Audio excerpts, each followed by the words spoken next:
Welcome back everyone, my name is Eltimar and we are going to be continuing our Let's Play of Tower of Time. Where we left off last time, we had leveled up to level 9 on 2 characters. I realized later on, or like a couple seconds later, we actually could get all of her earth crystal type stuff built up. Oh, maybe not, hang on. Yep, because we had extra points in Suffocation Dome, so I swapped those out, and now she has her maxed out, well, semi-maxed out magic tower as well as all of her Elemental Barrage, Meteor, and her new Blizzard ability, which I'm very curious to see what it's like, but we'll see. We have to turn in some amulets to the Wisp. My friends, how goes the search? Have you collected all 5 amulets? It was a nominal task for the Queen of Shadows, however the means to combine them eludes us.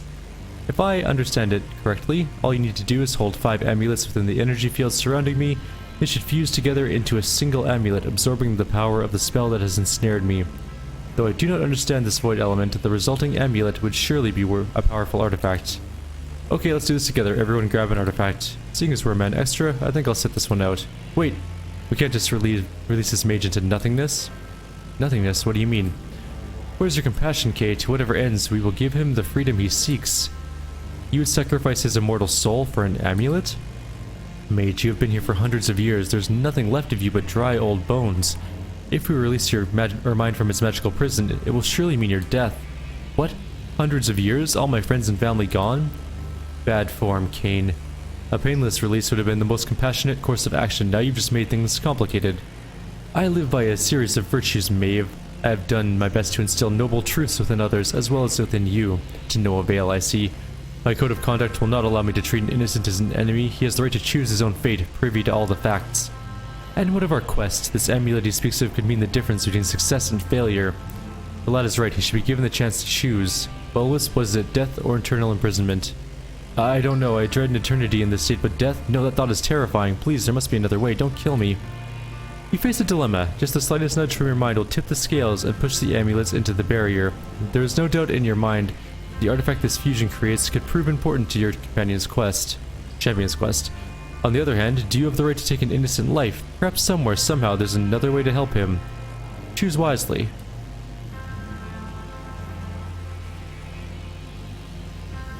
Oh man, we'll release the Wisp, I guess. Eric and Kane didn't like that, Maeve, Whisper, and Boron did. While you feel sorrow for the mage's predicament, his physical body has been lost for many years. There's no undoing what has been done, and you cannot risk all of our Tara over a single soul.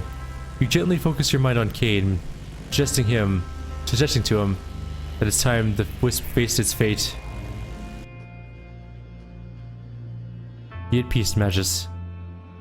See it for what it is, Kay, an act of mercy. Besides, look at this amulet. We could fight our way through a chamber full of elementals with this around one of our throats. The girl speaks the truth. I have never seen such a potent amulet. The power inside is magnificent. Like vultures at a corpse, tearing away the spoils of a lost life. I'm disappointed in you, Maeve. Well, lucky for me, I'm not King's champion. I have no 7 virtues to live up to. I fulfill my duty in my own way, doing whatever I need to do. Get the job done. Even if it means making the hard decisions sometimes. The marksman may have a point. The importance of what we are doing is perhaps beyond the life of one mage. One with a dead body at that. No, noble elf. That was murder. Spiritual murder, maybe, but still murder. If we resort to doing whatever it takes, no matter the consequences to innocent life, then maybe our Tara isn't worth saving. What is done is done. The secrets of this tower demand a high price, and the currency it deals in are the lives of mortal beings. The mage was not the first, nor will he be the last, and I sense before our task is complete, more among us will be called upon to pay. What's the amulet do?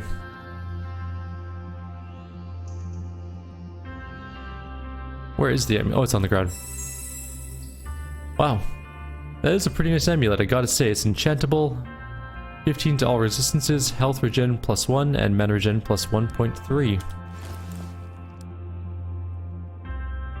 I don't know if it's better or worse than this amulet here. We could enchant it, maybe. We'll take a look. What's our health regen? 0.8, and our mana regen's 4.9. We would actually lose some regen. Just for resistances? Nah. Maybe it's not really worth even getting. Maybe we should just let him save his life. It's not the best amulet in the world. Like, it's good, don't get me wrong. And I honestly don't think it's all that.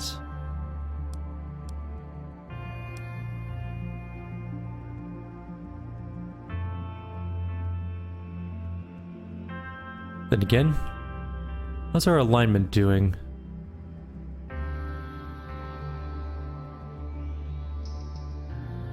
So if we'd lost Whisper, our skill power would have gone down. Boron, we would have nothing really. We'd lost 2% health, not a big deal. We would have lost some attack speed with Maeve, also not that big of a deal. We would have gained extra armor with Kane. Oh man, I don't think we should kill the Wisp. Fine, we'll unkill the Wisp and then we'll move on.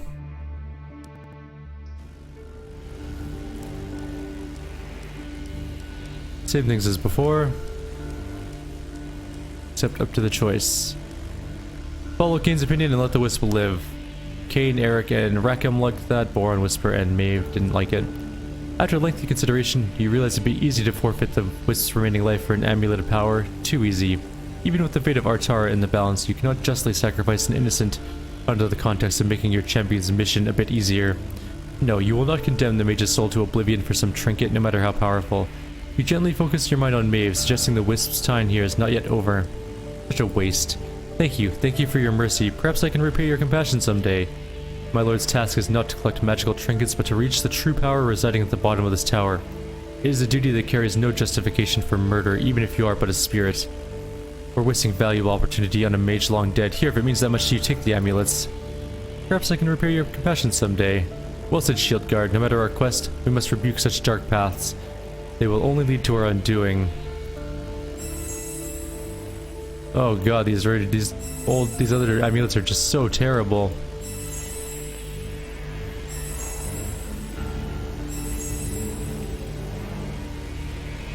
Alright, well, maybe I'll be able to free him later on, I guess. Maybe this is the better way of going about it, even though we just lost a decent amulet for some garbage amulets. Let's go fight a Void Elemental.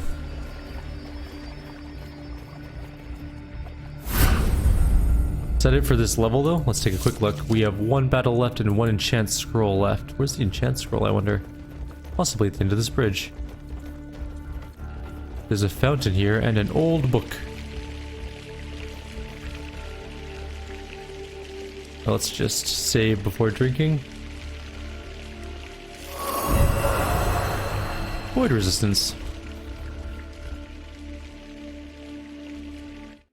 Oh, another cutscene. The Days of Old, Volume 4. The Organte had been a race of spacefaring people. Their home was a distant galaxy. They evolved countless eons ago and colonized their stretch of space. They were wise and gentle beings, gladly helping other races on their path to greatness. Their power was unrivaled, and their command of technology complete. They enforced stability in their galaxy, so it thrived in peace and harmony. For many thousand generations, they were satisfied with this. Then a sense of unease slowly overcame them, for they lacked a purpose in their continuous existence. They decided to aspire for transcendence as a race, to abandon their physical bodies and turn into beings of energy and thought, to leave their grand cities, Dyson spheres, all their technology, and move into the vast nothingness of space to thrive there. They fed on energy, on loose protons and electrons, on sun discharges, on specks of matter traveling between star systems. It was a moment of great joy in the galaxy, for the races knew that with such benevolent and omnipotent guardians, nothing could threaten their existence. For countless millennia, the Organte were satisfied, for they could experience their existence on new levels. Yet they did not realize one thing. The total pool of energy is finite at the galactic level.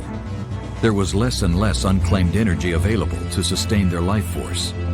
They had to resort to more extreme methods. They exploded suns into supernovas, in places distant from other sentient races, and fed on released energy. They entered supermassive black holes to drain them of the energy contained within Event Horizon. But those sources were limited as well. Desperate and growing more and more hungry, they created hypersuns, combining the power of 1,000 stars into one giant sun, and exploded them to create hypernovas, with enough power to obliterate and sterilize the entire galaxy, should the energy not have been entirely absorbed by a swarming mass of ravenous Organte.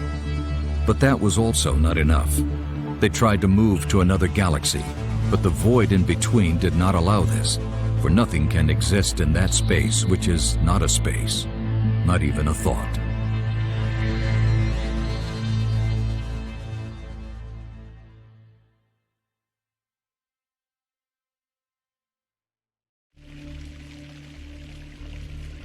After the stunning vision, you are feeling, well, you cannot even find the proper expression describing that. You look at your party and see they also struggle to comprehend this revelation, trying to hide their shock behind small talk. You have a sullen look about you, noble elf. Our ancient ancestors were advanced far beyond our understanding, yet these Organte creatures were infinitely more advanced by comparison. Their civilization spanned not soil and water, but the stars and the heavens and space itself. And this disturbs you, Sir Druid? It makes me feel small, so very, very small. Perhaps you don't give yourself enough credit, Eric. Though I did not understand all the words in the vision, I know them to mean this. I took them to mean that these Organte had been developing their civilization for thousands and thousands of years. Who knows what the Elven Empire is capable of after such a similar time? It is unfortunate we're likely or unlikely to survive that long. Don't talk like that, Baron Boron.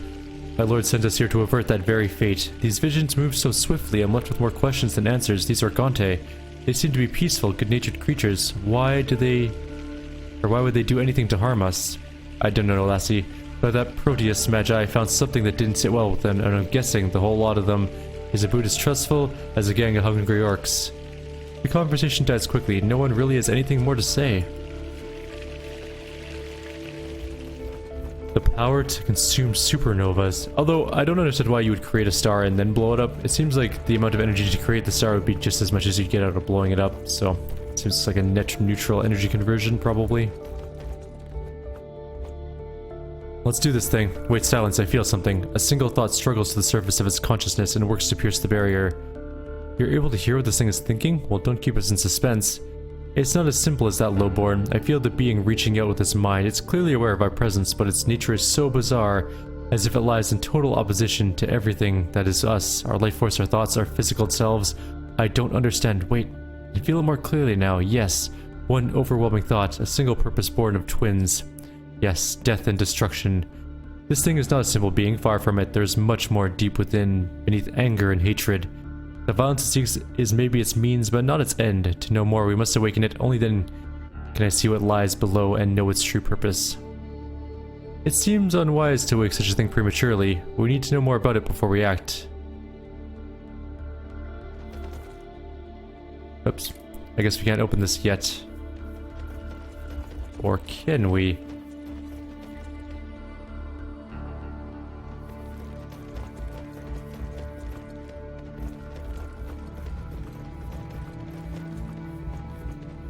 Get up the ramp. Oh, this is annoying. There we go. I pushed the start button. Welcome, First Magus Proteus.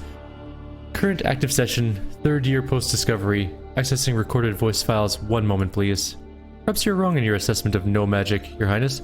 It certainly looks like it, like all the statues and obelisks we've encountered. Do not presume to tell me my business, Shield Guard. There be not an ounce of magic here. Hush. It speaks again. Voice files loaded. Launching first voice file. First log. Proteus, 23rd of Elidris Prime. My studies on the nature of the shades finally allows me to glimpse into their nature, enough to come up with a way of making them incapable of any further destruction. Constructing the trap will require much of my own energy, and the aid of additional elemental forces. For this reason, multiple traps won't be possible. I can only hope the elementals will help me complete the task. Voice file ended. Loading next file.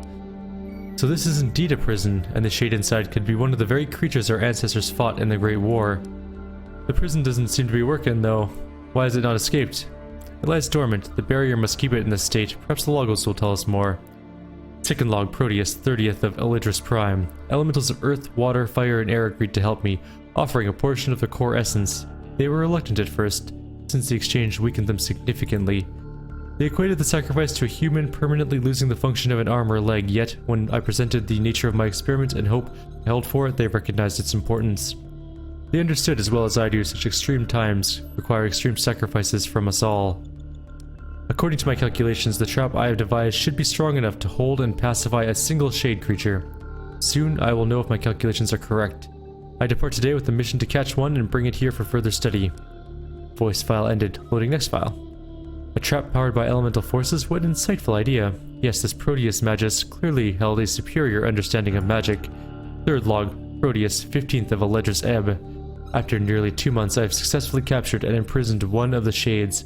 The prison works, but keeping the creature in a dormant stage consumes an enormous amount of energy, far more than my initial calculations predicted.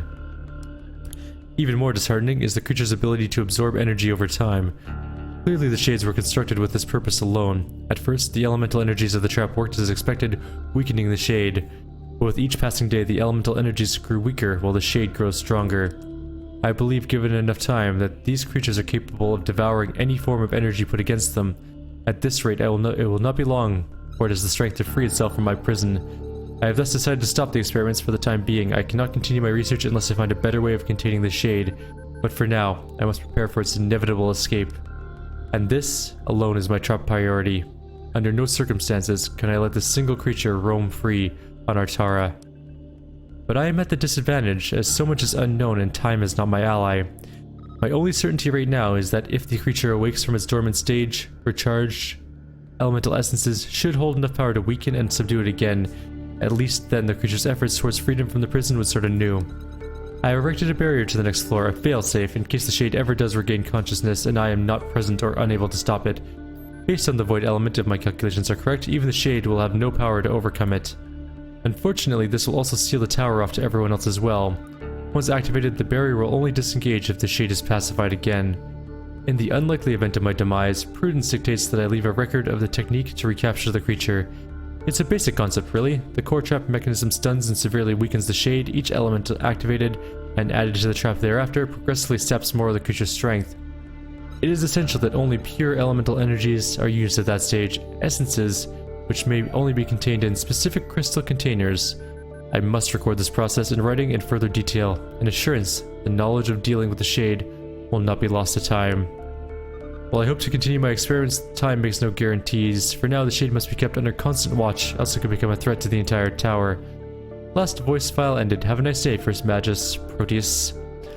So I take it now we must find these elemental essences. If we need to defeat this thing to complete our task, let's weaken it as much as possible before we pick the fight. Agreed. Then it is the crystal containers and the essence of elementals we must find. I have no idea where to even remotely start to look for that stuff.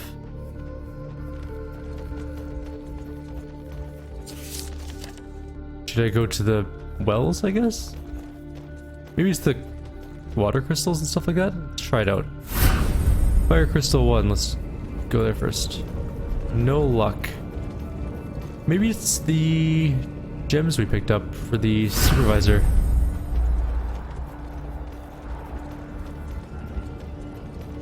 Nope.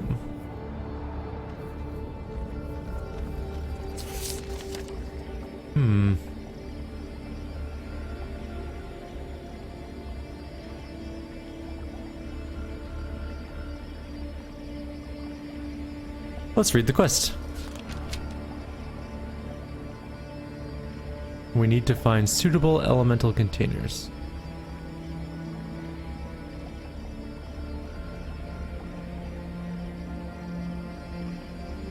We could try and defeat it at full strength, though. That might also work.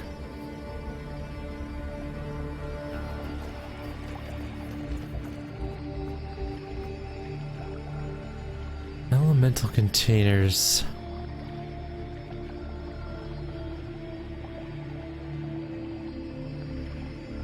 Maybe the empty crystals has something to do with it.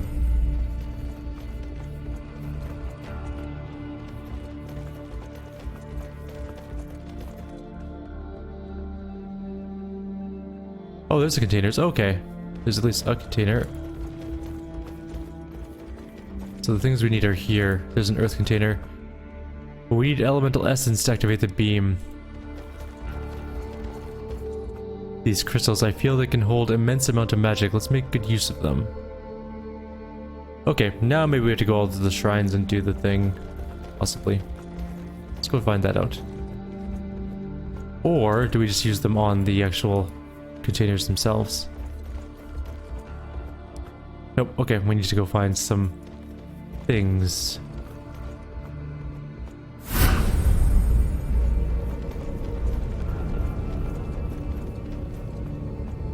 Maybe Alien Y can help us out here. Nope. He is not moving.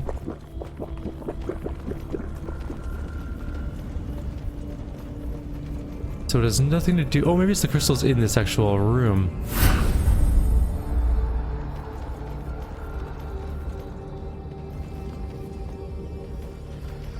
I don't think that's helping.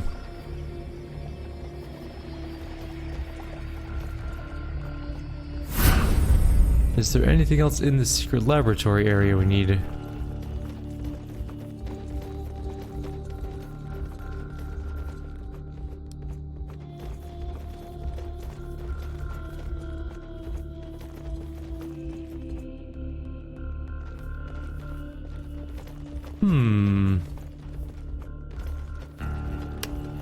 Well then... Get up the ramp, please. And what was over here again? Oh, right, the dark ring.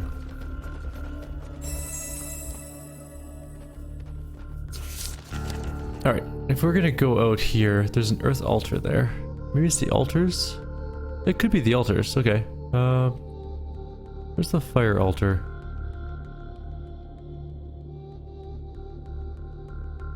Right there. What's the fastest way there? I guess fire sector. Okay, let's go see if we can do the altars. Maybe it's the altars that give us the ability to do things. If it's not them, then I don't know what it is.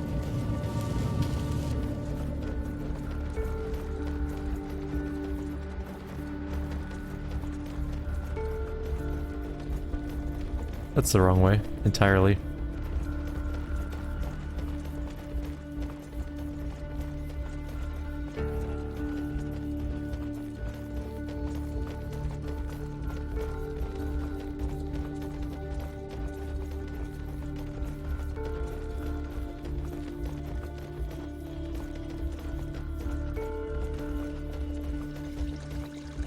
Nope, the altar's got nothing either. Alright, I'm gonna go look around the level, I think, and then when I figure it out, I will restart the video from that point. Or just start a new video, because we're at 23 minutes. I know it's not the normal end time for our videos, but that's okay. Like always, if you have any suggestions or comments, please leave them below. Otherwise, I'll see you next time. Take care.